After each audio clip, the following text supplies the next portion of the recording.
verdadeiramente uma afronta a Deus. José estava no Egito, distante dos seus pais, mas sabia que Deus não estava distante dele.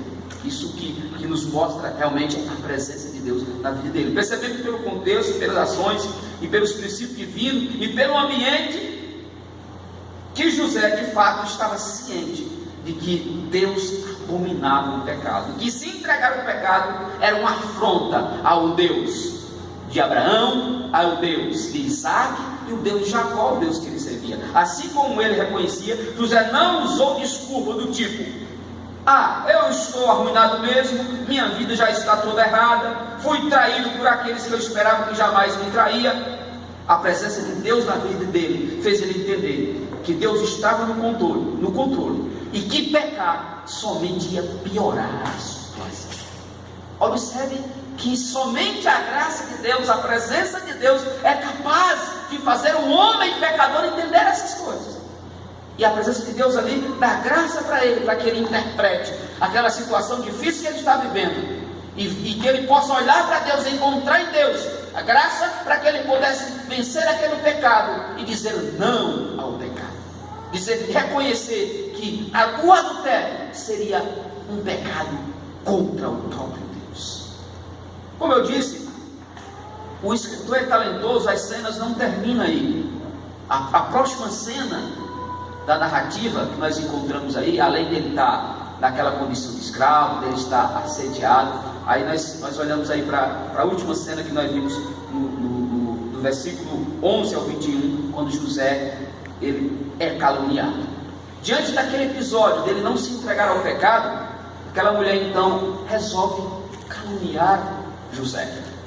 E diante dessa calúnia, nós aprendemos mais um benefício da presença de Deus na vida dele. É que Deus, eu chamo aqui de terceiro ponto, Deus o livra de uma sentença que lhe era devida. Deus o livra da sentença que lhe era devida. Quando Potifar, aquele senhor, o patrão dele, começa a associar, fazer uma associação daquilo que era comum, que era a vida de José, com as palavras daquela senhora, ele entendeu, ele compreendeu que de fato existia algo que não estava, a informação não estava completa, os fatos não estavam sendo bem claros. Então o seu chefe não dá crédito àquela esposa. Como que nós vemos isso, pastor? Pelo testemunho de José, quando ele diz: olha, vendo Potifar que o Senhor é com José. Potifar encontrou contradição no depoimento. Por quê? Pelo contexto, pela situação, pelo mal que seria esse pecado, aquele senhor tomaria medidas bem mais drásticas. Mas nós observamos que a presença de Deus conduz ele mesmo diante desta calúnia. Quando nós olhamos para a história desse texto e fazemos um estudo do que seria esse tipo de pecado considerado na antiguidade, como que uma pessoa que estava julgada por esse crime, ele precisava passar por um processo formal. E a graça de Deus é tão tremenda, soberana na vida de José, que ele não passa pelo processo formal. Vou fazer uma ilustração para você entender. Se José fosse preso aqui na rua, ele ia levado para o batalhão, depois ele passaria pelos processos, depois desses processos ele desceria para a CPP, ele passaria por todo um processo formal. Mas como o patrão dele era o secretário de segurança pública, que tinha acesso direto à prisão, ele pega José caladinho e guarda ele na prisão, porque ele sabia que se ele fosse passar pelo processo formal, ele seria morto. Então a presença de Deus é tão real, que Deus o livra da sentença que lhe é devida. Eu coloquei, José não recebe a sentença de morte. José sendo caluniado, apesar de não receber a sentença ainda não devida, não passou pelo processo formal que resultaria em morte. José não recebeu a sentença de uma tentativa de estupro, que hoje nós consideramos um crime hediondo, onde não se paga nem fiança. O que justifica isso? Por que José não passou por todo aquele processo formal que qualquer escravo passaria? Porque a presença de Deus era com ele. Deus estava conduzindo a vida dele, poupando-lhe a vida, superando os obstáculos para dar cumprimento à promessa. Deus tinha um projeto, Deus tinha delineado um projeto, e esse projeto se concluiria com Deus. E José aqui experimenta os benefícios da presença de Deus, quando Deus não deixa ele ser morto, quando ele não recebe a sentença que lhe é devida. E eu agora vou para o último ponto dessa leitura, a última cena, que é quando José ele é aprisionado. E diz que naquela prisão o Senhor era com José mais uma vez, e ele achou graça, mercê, perante aquele chefe da cadeia.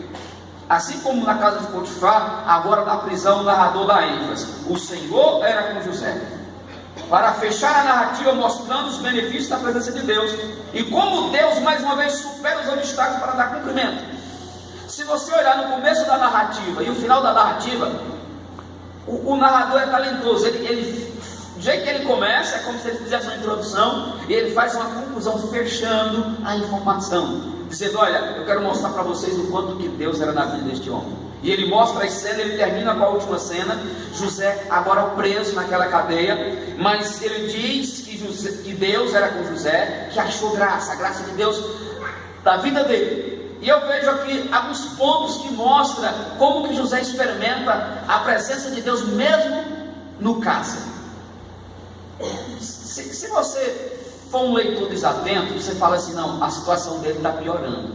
Mas se você olhar o texto teologicamente, Deus está o levantando, Deus está abençoando a vida dele. Observe que o propósito de Deus é fazer José o governador do Egito. Não perca isso de visão. E Deus está dando cumprimento aqui às suas promessas. Os obstáculos que vêm, eles são superados. Então eu vejo aqui que nesse ponto, o quarto ponto que eu coloco aqui, a presença de Deus é capaz de fazer algo na vida de José. Ou seja, ele experimenta mais uma vez um cargo de confiança. Deus prospera José quando ele chega lá como escravo. A presença de Deus o faz prosperar. A presença de Deus faz ele rejeitar o pecado. A presença de Deus está na vida dele de forma que ele não recebe a sentença que lhe é devida, e a presença de Deus continua com ele, colocando novamente ele num cargo de confiança, mesmo estando no cárcere. Eu aprendo aqui, eu vejo como Deus conduz as cenas. José, ele é honrado em um lugar onde não tem honra. Quem lê, assiste jornal, sabe que cadeia é um lugar onde não se tem honra, é um lugar totalmente sem honra, é um lugar sem prestígio.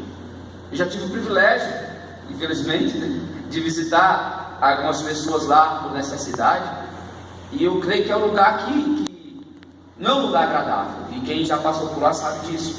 E José, ele é honrado, a presença de Deus é tamanha na vida dele. Diz o texto que Deus foi benigno e lhe deu graça perante o carcereiro. Deus foi benigno com ele. A presença do Senhor coloca ele mais numa posição de honra. Ou seja, Deus honra José em um ambiente que não tem honra, porque Deus está cumprindo os seus propósitos. A presença de Deus, José está experimentando ali os benefícios da presença do Senhor. E eu aprendo aqui que Deus não só honra ele onde não tem honra, mas Deus também lhe faz dar graça para ele receber confiança em um ambiente de desconfiança. Isso é capaz porque Deus era com José. E eu aprendo aqui que José, aquele carcereiro, colocou tudo nas mãos dele. José não tem a vida comum mais de um preso. Ele passa a ter regalias. Eu coloco aqui que José recebe refrigério nessa última cena, em um lugar que só existe sofrimento. Sabe por quê? Porque o Senhor era com José. O narrador, ele é talentoso, ele deixa a pista e diz: olha, veja o quanto que a presença de Deus é na vida deste moço, o quanto que ele experimenta os benefícios da presença do Senhor. A cena prévia que começou como José como escravo, agora se encontra numa situação de honra. José começa sendo honrado como escravo e termina sendo honrado como um prisioneiro. Sabe por quê? Porque a presença de Deus era com ele. E eu gostaria de fazer a conclusão e depois algumas aplicações. Todos os obstáculos são superados no Senhor. Ser vendido como escravo, ser assediado, ser testado, caluniado, carcerado, não resta dúvida que o Senhor controla toda a história para dar